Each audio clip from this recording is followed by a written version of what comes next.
Imagine yourself in a room with 4 other strangers discussing the topic of minimalism.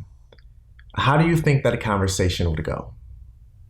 Odds are, majority of those strangers would argue that minimalism is only about what Webster defines it to be, a definition I'm sure you've seen before. A style or technique, as in music, literature, or design, that is characterized by extreme spareness or simplicity.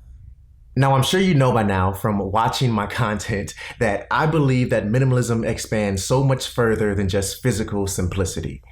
And if I was in a room with 4 other strangers having a similar conversation about minimalism, I'd make note to argue 5 points that share what minimalism is not. And I want to share those 5 points with you. And the first one is that minimalism is not restrictive. See, if you look at minimalism from a very broad perspective or search it on any platform, you'll usually find a near empty space with white walls and very little expression.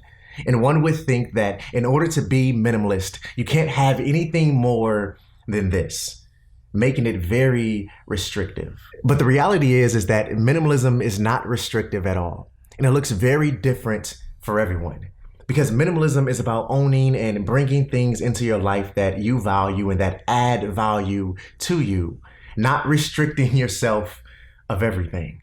And number 2 is minimalism is not one-dimensional, meaning it's about more than just your physical clutter. And I've talked about this a lot in other videos because it's so true.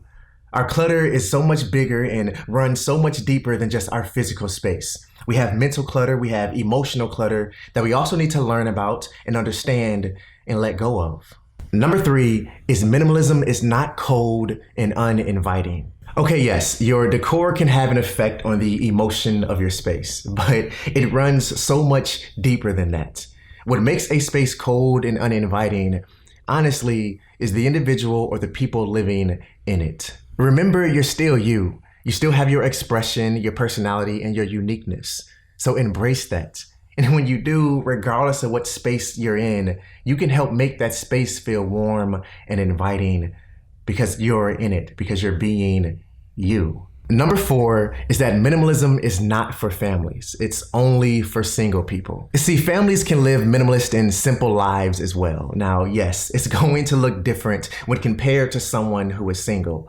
But that doesn't mean one way is more or less minimalist than the other, or that this box is the only way to think or be in order to be a true minimalist.